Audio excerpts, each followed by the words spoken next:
Good morning, this is Business Live with me, Ian King. Drugs giant AstraZeneca said today that profits for the year would be better than expected amid strong demand for its cancer medicines.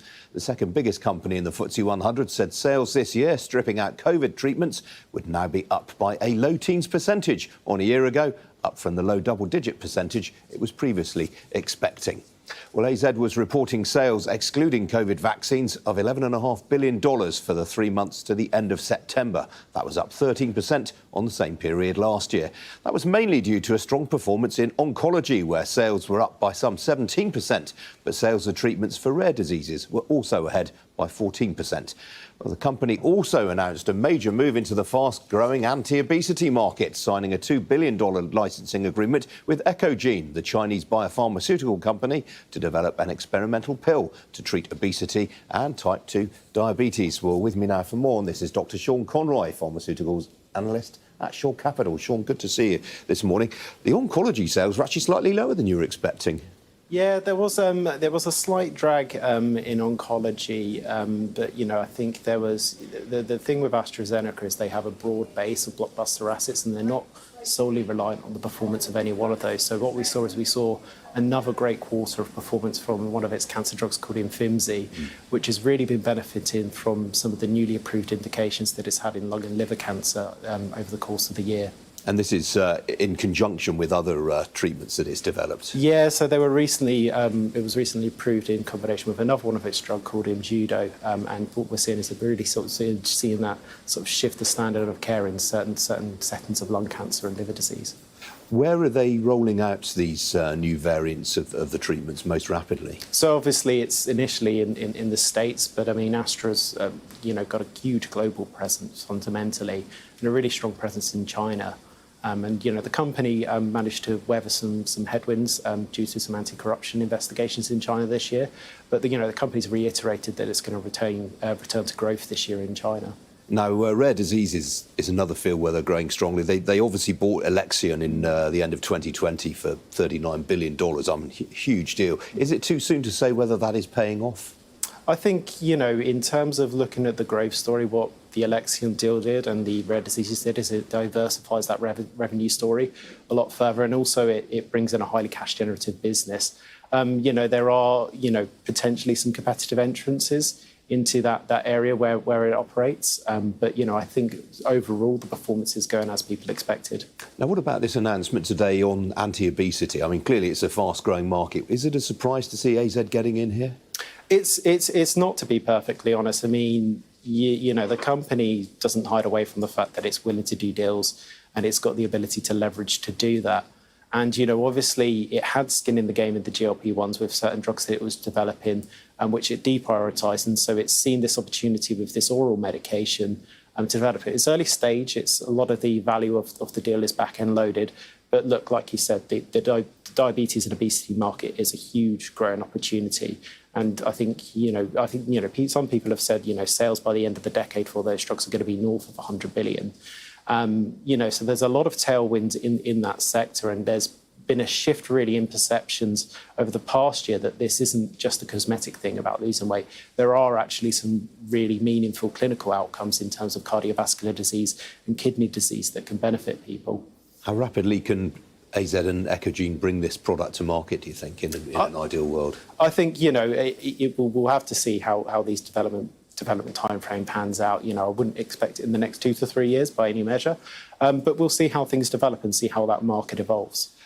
Is it too late for it to catch up on the likes of, obviously, Novo Nordisk are the market leader in this field, but you've also got other big players. Eli Lilly, for example, in the US is launching an anti-obesity treatment. I mean, can AZ ever gain ground on them? Yeah, and this is the thing. They're taking a differentiated angle here by taking an oral medication and something that they could potentially put as an add-on to other diabetes drugs and things like that. Like you said, Novo and Lilly, don't get me wrong, they are going to be the leaders in this market. We saw Eli Lilly's drug actually get approved by the MHRA yesterday. It's a really significant opportunity, and having plenty of people in the game, there's plenty of pie to go around for people to participate. Sorry, excuse the pun. Forgive the pun. Yeah. No, you mentioned China just now. I mean, it's 13% of AZ sales in the latest period, and they're partnering the likes of Echogene. Does that ever become a political risk for them? They're the biggest foreign player in China by some distance. I think that's always there. That's always there. I think if you were to put medicines on the risk of a political spectrum, access to medicine is always one of those things that would be lowest on the register. So I don't personally have any concerns around that. OK, Sean, got to leave it there. Good to see you this morning. Thanks for coming in. Some other business news stories for you now. And National Grid this morning urged politicians to support its push to electrify the UK's power grid. John Pettigrew, the chief executive, said, whilst we're pleased to see momentum around policy reform on both sides of the Atlantic, we now look forward to seeing announcements and consultations translated into decisions and action in order to deliver the energy transition. Well, he was speaking as National Grid reported a pre-tax profit of £1.37 billion for the 6 months to the end of September. That was down 18% on the same period last year and reflected lower property income, lower interconnector revenues and higher storm response costs. The company reiterated plans to invest £42 billion during the 5 years to 2025-2026. Taylor Wimpey this morning became the latest house builder to predict that results this year will be better than expected. The UK's third largest house builder by stock market value warned of significant market uncertainty due to higher mortgage rates hitting demand, but nonetheless said annual operating profits would be at the top end of its previous outlook range of £440 to £470 million. Well, the comments echo ones earlier this week from rival Persimmon. The shares are currently ahead by 1.75%. And the discount retailer B&M said this morning that full-year profits would be better than expected. B&M, which recently agreed to buy 51 stores previously operated by its failed rival Wilko, was reporting a pre-tax profit of £222 million for the 26 weeks to the 23rd of September. That was up 10.5% on the same period last year. Well, the company, which expects to open at least 125 new UK stores over the next 3 years, highlighted particularly strong sales growth in France, where it said it sees significant opportunities. Now, Wizz Air this morning became the latest carrier to report bumper summer trading and record passenger numbers. A pre-tax profit of €400.7 million for the 6 months to the end of September, compared with a loss of €384.3 million in the same period last year. The shares have fallen by 6% this morning after the airline lowered its full-year profit forecasts. And that's because it has to ground 45 aircraft before the end of the year due to inspections of their Pratt & Whitney GTF engines. Well, joining me now, I'm pleased to say, is Joseph Verardi, the Chief Executive and founder of Wizz Air. Joseph, good to see you again this morning. How frustrated are you at having to reduce capacity this winter due to these inspections? Well, of course, very, very frustrated, but the point is that we just entered into a significant operational and financial settlement agreement with the manufacturer, Pratt & Whitney, that is to create certainty around the situation, and now we can plan on that. I mean, one of the things we have been learning over the past few years is to process issues arising in the outside world but affecting our business. You know, various forces in different places now encountering supply chain issues. So I think we have become a lot more resilient, a lot more prepared to deal with matters like that.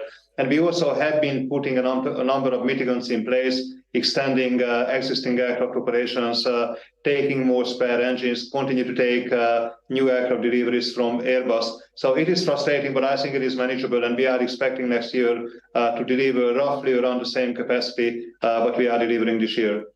And worth pointing out that during the second half, you actually still do expect to grow capacity.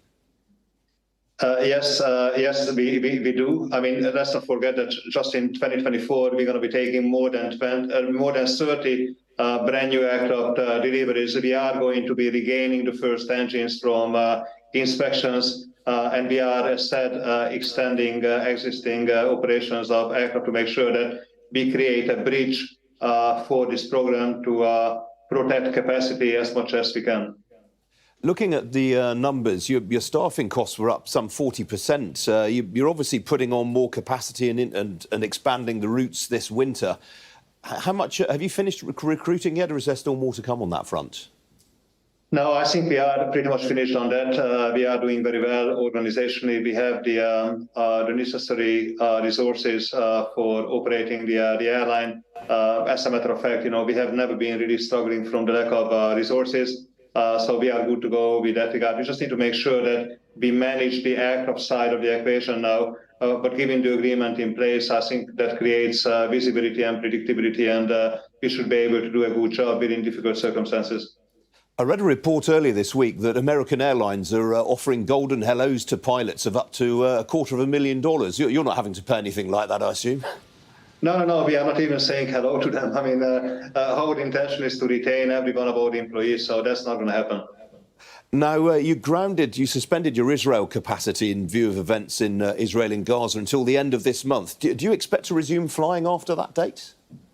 Well, we continue to monitor the situation, and as soon as we feel safe with regard to going back to the market, we will do so. Let's not forget that we were the largest international carrier to Israel. Currently, we are unable to operate, but we consider this as a suspension, and subject to the evolution of the situation there, we would be back in the market in due course. I don't know when. I can't predict that, but whenever it's safe to fly, we'll be back.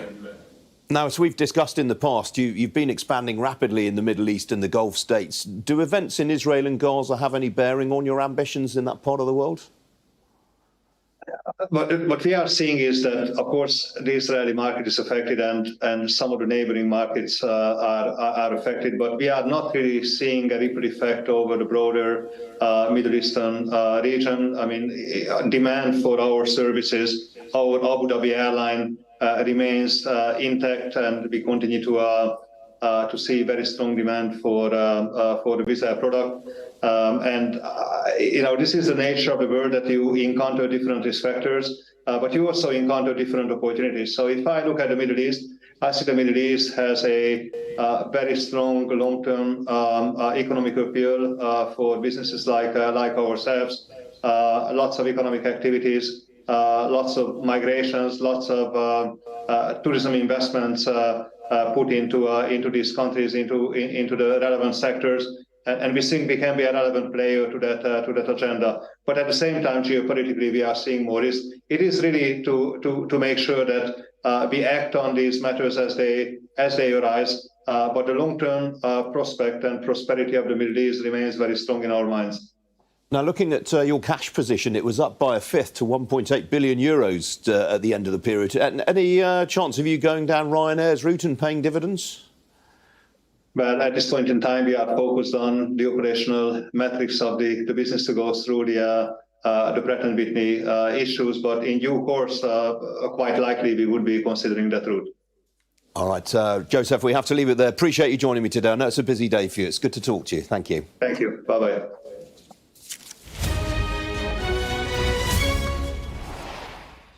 Well, after solid gains on Wall Street last night, during which the S&P 500 completed an 8th consecutive gain, stocks in the Asia-Pacific region enjoyed a largely positive session overnight, led by the Nikkei in Tokyo. You can see there, only the Hang Seng finished lower, in fact. Well, in Europe, stocks have also been in positive territory this morning. Here's the current position in continental Europe, all the main indices in positive territory. Talking points today include the container shipping group Hapag-Lloyd. Their shares up nearly 5% in Frankfurt. Results there not proving quite as bad as some had feared. Well, here in London, the FTSE 100 is also up a third of 1% right now on a very busy day for earnings updates. Among those reporting are Auto Trader. That's the leading blue chip gainer. We've got the chief executive coming up later in the programme, so do stay tuned for that. Some of the others reporting today, including AstraZeneca, Taylor Wimpey and National Grid, also all in positive territory. To the downside, Flutter Entertainment, the owner of Paddy Power and Betfair, is down by some 9%, and that's after it cut its earnings forecast for the year. I think some sporting results have gone against it recently. Outside the FTSE 100, the Lloyds of London insurer Lancashire Holdings is ahead some 7.5% on a trading update, but the pharma company Indivior is down by 2%. Its results have been poorly received this morning. On the foreign exchange markets, let's have a look at that. Sterling off a fifth of 1% against the dollar, more or less unchanged against the euro. The single currency off by a quarter of 1% against the greenback. As for the oil price, well, last night that traded below $80 a barrel for the first time since the 21st of July. A barrel of Brent crude will currently set you back $80.03 a barrel. That's up nearly 2/3 of 1% on the day. Well, joining me now is Janet Murray, the head of market analysis at RBC Brewin Dolphin. Janet, good to see you this morning. One of the standouts on Wall Street last night, obviously great run that the S&P's on, but we had numbers from Disney which surprised people to the upside. Yeah, hi, good morning, Ian. Thanks for having me. Yes, Disney delivered a better than expected set of results. It managed to actually increase subscribers more than analysts expected. So it has like 150 million subscribers for its Disney Plus. And also they have been engaging in cost-cutting efforts, right? The chief executive Bob Iger has pledged 5 billion of cost savings, and he actually has pledged additional 2 billion more. He sees that there is still a lot of room for streamlining the business and restructuring, for example. So I think these are positive factors, and of course the theme parks, they actually have gained, I think, 30% year on year in terms of revenue, and it's driven by international. I think as Hong Kong, for example, when when China reopens and more people go physically to the park, so it is a good set of results. But I think the outlook remains uncertain, to say the least. I mean, Bob Iger's got this activist shareholder on his register. Is this going to be enough to keep them at bay, the performance overnight? Yeah, the thing is, it is uncertain, as I said. A lot of the improvement in the earnings could be due to cost cutting, and there is a limit of how much more cost cutting can do without jeopardizing the business itself, right? And also, in terms of the streaming business, yes, it is delivering more subscribers than expected, but it is a highly competitive market as well, right? So I think analysts would remain worried for the outlook for Disney. OK. Now, you mentioned China just now. That's the big data that we've had today is the latest inflation numbers, or should I say deflation? Yes, I think China returned back to deflation. Headline is down 0.2% year on year. And also the producer price index is down by 2.6% as well. So yeah, that is what you can call deflation when prices are contracting on a year-on-year basis. I think the headline index is mainly driven by the fall in the food prices, whereas the core inflation is subdued, but is positive, actually. I think on the services side, it's actually OK. So I think most of the weakness in the China inflation data is arguably a bit more driven by international factors because of the weak demand for Chinese goods. Manufacturers in China are cutting their prices to stay competitive. I mean, over the last couple of decades, China has more or less exported low inflation to the rest of the world. I'm interested that you say that this appears to be the rest of the world impacting on China this time around. Yeah, there is a bit of impact. I mean, for example, the fall in the global commodity prices, which is in one way could be also driven by the slowdown in China. So that is a big impact on the ongoing fall in the producer prices. And also, I mean, China enjoyed a pandemic boom in its demand for its products. But after the pandemic, people spend more on services. So that's why I think manufacturers are actively cutting prices. But of course, we can't deny that the domestic environment is weak as well. I think it's a symptom that the recovery remains pretty fragile at the moment. And the good news for the Western economy is that China is exporting these lower prices across the globe. And very briefly, Janet, a lot of people getting quite excited about these comments from Andrew Bailey yesterday, where he's saying it's far too early to start talking about interest rate cuts. Yeah, I think he's just being consistent with what he was saying after the Bank of England's policy meeting anyway. So I think it's right for him to stay a bit more hawkish, given that markets got a bit too excited. Markets are now currently pricing in 3 rate cuts for next year after the chief economist, Hugh Peel, he was sounding a little bit more dovish on the matter. Yeah, 3. That seems a bit optimistic, I think. Yes, isn't it? Yeah. Janet, got to leave it there. Great to see you as ever. Thank you. Still to come here on Business Live, I'll be joined next by the Chief Executive of Auto Trader, Nathan Coe, as the company reports a strong second half-year set of results and record numbers of buyers on its platforms. Don't go away.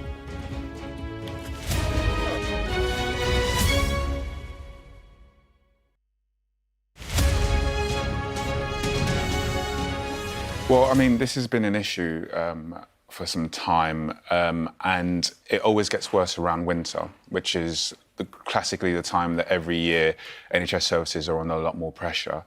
And we're finding patients are opting to go privately for their healthcare because it's quicker and they feel they'll get a more prompt service. I think what's happening is things like on-the-day GP services or going to clinics locally that you can pay for. People are choosing to do that because often the wait for their GP can be a bit longer. I think that it does free up appointments, probably, but I think what's would be better if we had an inclusive NHS system where everyone could be seen in time. In my practice, we have a triage system, so often the most serious people get seen on the day or quicker if within the hour if we feel that they need to be seen. For the more routine things, that's where people tend to struggle a little bit more. So it could be 2 weeks before they see a routine. Wow. Yeah, and that's a problem, which is why you're often seeing the routine things going to the private sector. It's really important that people actually, if they're in the vulnerable groups, get the COVID and the flu vaccines. Often there are extra services put in place because it's such an important thing, because reducing the amount of people getting those illnesses actually takes pressure off the NHS. So there is a lot of push to get people done and getting these on the weekends or in their local pharmacy, places which are more accessible.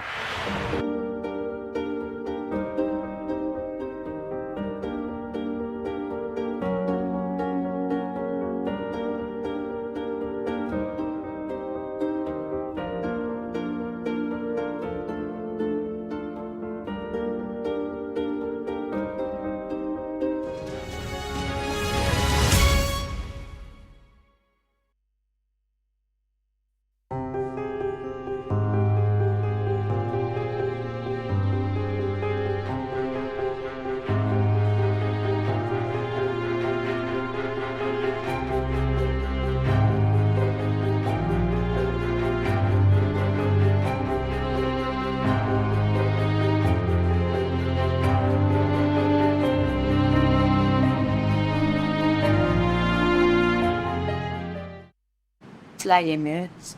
Fly better.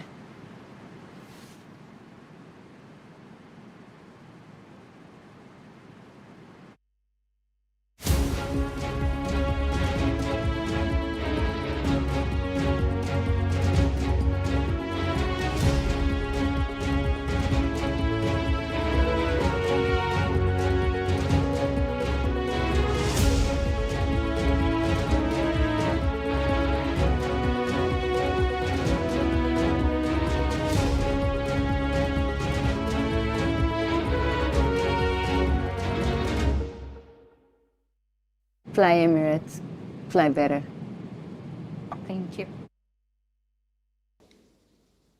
Welcome back. Now, shares of Auto Trader have this morning hit an 18-month high after the UK's largest automotive marketplace reported record numbers of buyers on its platform.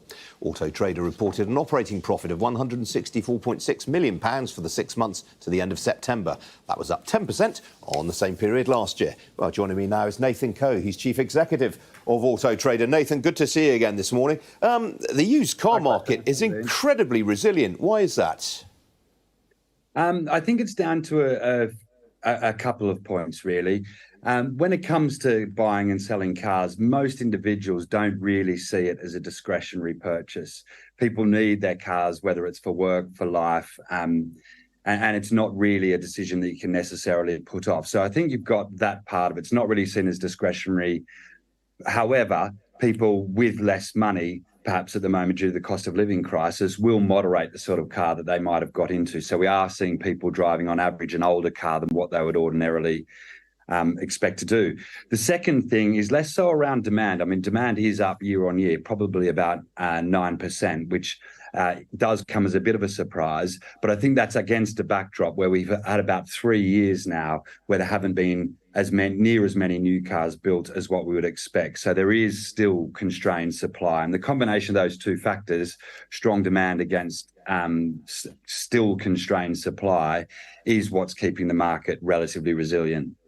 Used car prices fell in September for the first time in 3 years. Are you concerned about that?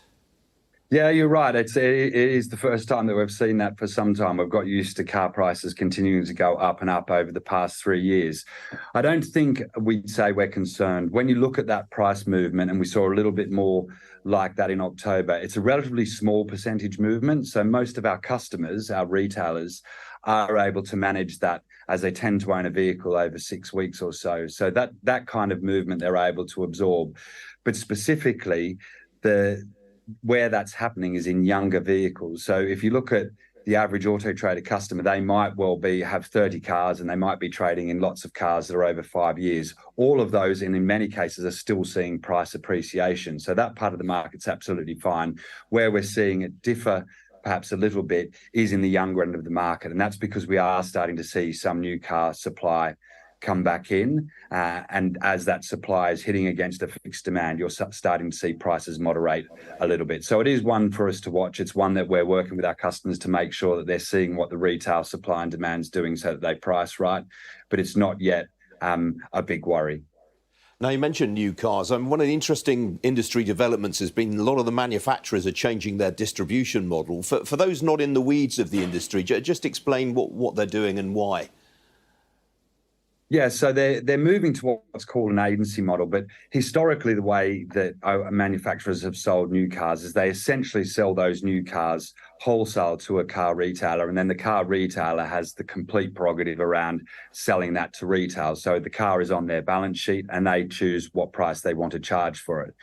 Moving to an agency model is probably a little more similar to perhaps the experience that you have in an Apple store. So in that case, the manufacturer still sets the standards of the store, still will pay a commission to the retailer for selling the car, but ultimately they'll be the ones that set the price. It also means that manufacturer can do things like sell cars online, which they wouldn't otherwise be able to do if they had a franchise relationship.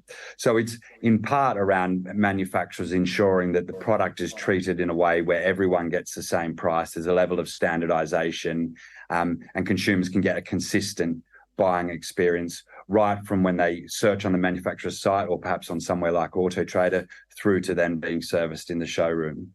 I presume that's, you've kind of hinted at it there. This is an opportunity for you. Well, yeah, no, we'd like to think that it is. I mean, we do work today. We have about 1 million people that come to us to look at new cars already every single month. So new cars over the year, many people think of us as a used car site, but new cars has become a very big part of what we do and a very big part of the user base that comes to us. So we are helping retailers sell those new cars. But as that obligation or responsibility shifts to some of these manufacturers and potentially new manufacturers that are coming into the UK, yes, it does give us an opportunity to be able to connect them up with the digital car buyers that, are otherwise not that easy to get at. And that is the core of what we do. We have the buyers, we have the data, we have the technology, and can help them get up and running as quickly as possible. What's the sales mix now between new and used? Well, at the moment, new is still subdued. I mean, we're running in a used car market that will probably end up being around 7.5 million, and the new car market will probably be around 1.9 million. So not quite back to we used to be at 8 and 2.5 million. So we're not miles off, but both numbers we would expect to increase. All right, Nathan, got to leave it there. Appreciate you joining me today. Thanks very much indeed. Great. That's it from me. I'm back at 4:30 this afternoon. Hope to see you then. Do stay tuned. Jane's up next. Cheerio.